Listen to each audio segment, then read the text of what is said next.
When you're hitting the bag, right? I see you hitting them. When you walk, I want you to do like this and boom, boom, boom, boom, boom. You keep for boom, boom, boom, boom. How long you can do that? 1, 2, 1, 2, 1, 2.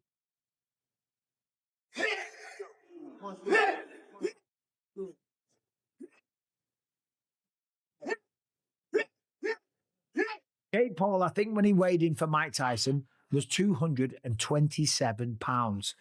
That is, if I'm not mistaken, a 92-pound weight difference, almost a 100-pound weight difference. It's insane. That is called one thing. That's called being a bully. Gervonta Tank Davis recently joined forces with the legend Mike Tyson for one of the most intense training sessions boxing fans have ever seen. The atmosphere inside that gym wasn't just electric, it was explosive. Tyson, known for his unmatched aggression and precision, poured his decades of experience into Tank's preparation. Every punch, every movement, every roar of effort carried Tyson's signature energy. He drilled Davis on head slips, torque power, and uppercuts designed to end fights in seconds. Those who watched said Tank looked sharper, faster, and more dangerous than ever. With Tyson's mentorship fueling his fire, Davis now steps into this Jake Paul showdown looking like a man built for destruction. Yeah. Are there any considerations when you're moving your head, like you're trying to get your head out of the center line? No, well, you want to get out the center, but the objective for him to throw the punch before you can counter. Like if he throws the punch here, you count here, you go to here, and you're still outside. Yeah. Absolutely. That makes sense. So you want them to miss, and when they miss, that's your opportunity. Absolutely. Sometimes you can punch while he's punching. You can throw boom at the same time. As he punching, boom, you go down. Absolutely. It's all about moving after you punch. As soon as you punch, you're gone. Whatever it is, boom, side, whatever it is, you have to go. I love that foot movement. Is that something that Casamado taught you? Yeah, twisting. Twisting is what it's called. Highly anticipated face-off between Jake Paul and Gervonta. Davis is officially locked for November 14th at the Casa Center in Miami, Florida. Originally, the bout was planned for Atlanta, but it got relocated after the Georgia Athletic Commission raised serious concerns about the massive weight difference between both fighters. Miami is now set to host a clash that's bigger than just boxing. It's about pride, power, and proving who truly belongs on the grand stage. Oh my days. Jake Paul versus Tank Davis. Is this real? This can't be real. Because he was talking about fighting Joshua, which is heavyweight. And now he's saying about fighting Tank. Nah, this can't be. It's Netflix as well. I need to go and do some checks and see if like the main pages have posted this. But Jake Paul's posted it. It says Friday, November 14th. It's in Atlanta, State Farm Arena. This is random, no? Mike Tyson, who once stood across the ring from Jake Paul himself, has publicly shared a strong warning. Tyson knows what it feels like to face Paul's pressure, the unpredictability, and the chaos he brings. But he also knows the danger of someone like Davis, a fighter with speed, precision, and knockout power that can erase any size advantage. Tyson made it clear, while Jake might have youth and reach on his side, Tank's timing and explosiveness could turn that ring into a war zone. His words weren't casual. They were a reality check that Jake might be walking into the most. I think Gervonta Davis is probably the greatest fighter around now, but he's got a tough fight coming up. You know, he's the top dog. There's no doubt about it. He showed that. But Barrio, he's a pretty good fighter. Last time I saw him fight, he was pretty durable. For even during training, Tyson didn't hold back from acknowledging Jake Paul's power. He admitted that after sparring with him, his body was sore for days, a shocking confession that silenced many of Paul's critics. Coming from Iron Mike himself, that's not lightweight praise. It proves Jake's power is real, it's earned, not staged. Tyson's words validated Paul's commitment to discipline, conditioning, and hard work.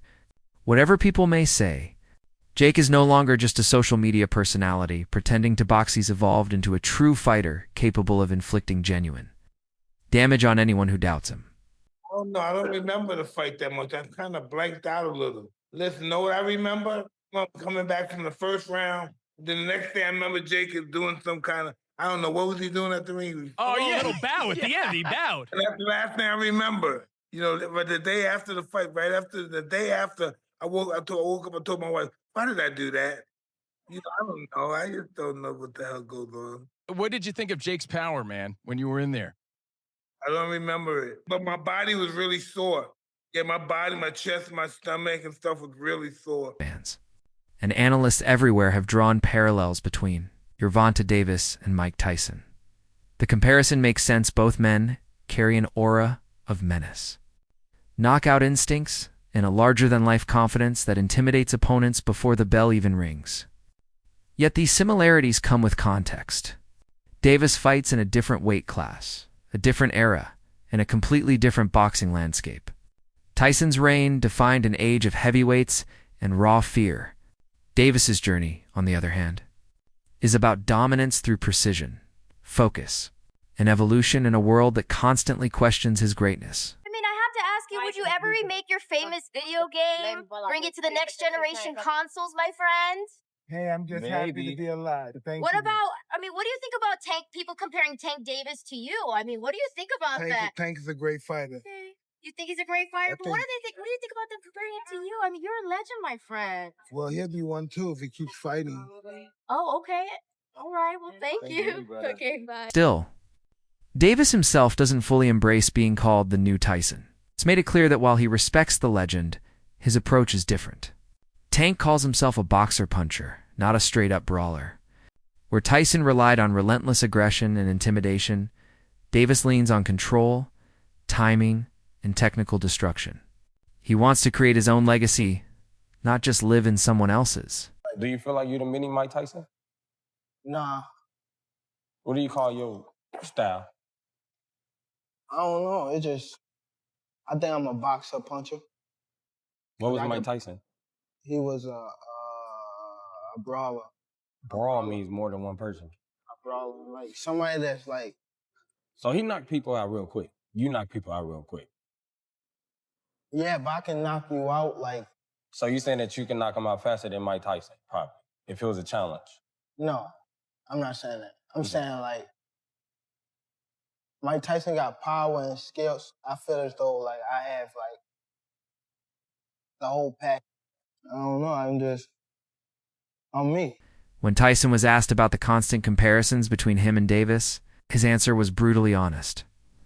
He admitted there might be a few similarities, but not the kind people expect. In fact, Tyson joked, maybe just the legal troubles other than that. No. It was a raw, unfiltered response that cut through the hype. Tyson wasn't being disrespectful. He was being real.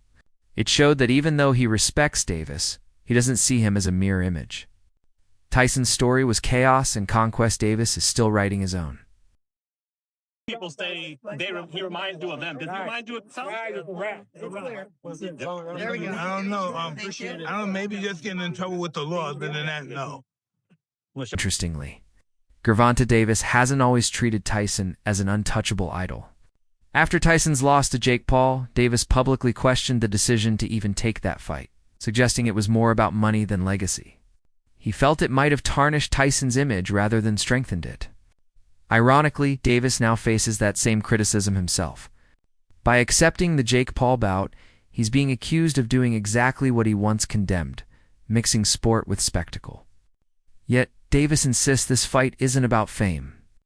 It's about proving something deeper. Real fighters can silence hype with pure skill and heart. Do you think that it's fair to call them boxers now? We talk about Logan brothers. I think it's okay to call Jake Paul a boxer. The only reason why I say that is because he do be in the gym. He's working on stuff. The fight that he fought Mike Tyson, I don't think he should have fought Mike Tyson because of who Mike Tyson is and the age. And he said that he didn't try to knock him out. Yes, you did. You just couldn't get the knockout. And he tried to knock him out for sure. How much money you think they paid Tank? Tank gonna make upwards around 100 million. Say a word. Real talk, so you can't really blame him for taking that. Many critics call this fight more showbiz than sport, claiming it prioritizes attention over authenticity.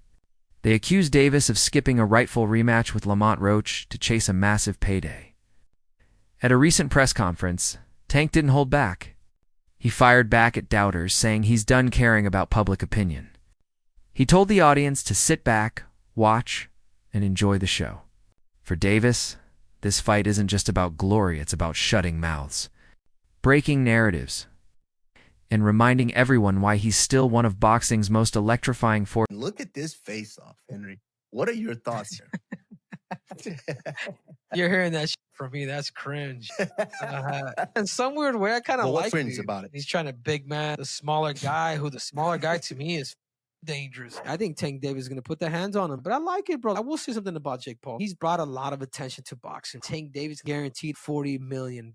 If you were in that position, would you fight Jake Paul? Oh, hell yeah. You got to give Jake Paul his flowers. Mike Tyson, Anderson Silva, Nate Diaz. Jake Paul is a disruptor, and he's done a phenomenal job at that. You get big and famous enough to where they will just hand you the title shot and completely throw out the ranking system. If Jake Paul was to do that, I think that'd be the greatest sports accomplishment in history, going from a Disney Channel kid to a YouTuber to becoming a world champion.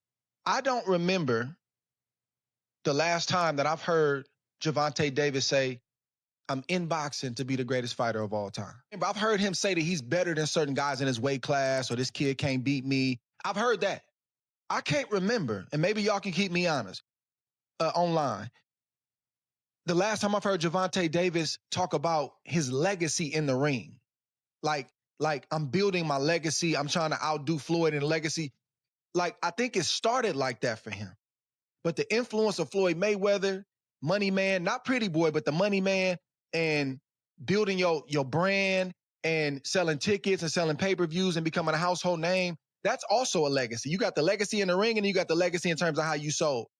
I believe Gervonta Davis is more focused on selling tickets and making money and securing his future for himself and his family. He said it out of his own mouth. I ain't got nothing else to prove. If you're trying to be one of the greatest fighters of all time, it's still a whole lot to prove.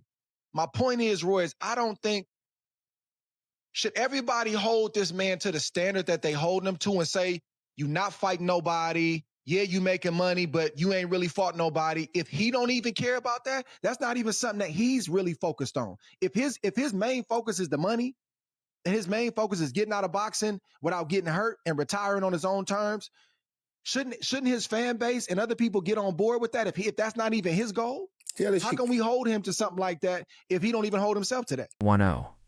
MMA veteran Mike Perry has been one of the loudest voices criticizing Davis for stepping into the ring with Jake Paul. Perry claimed, Tank's fire isn't what it once was, that the hunger that made him a knockout artist has started to fade.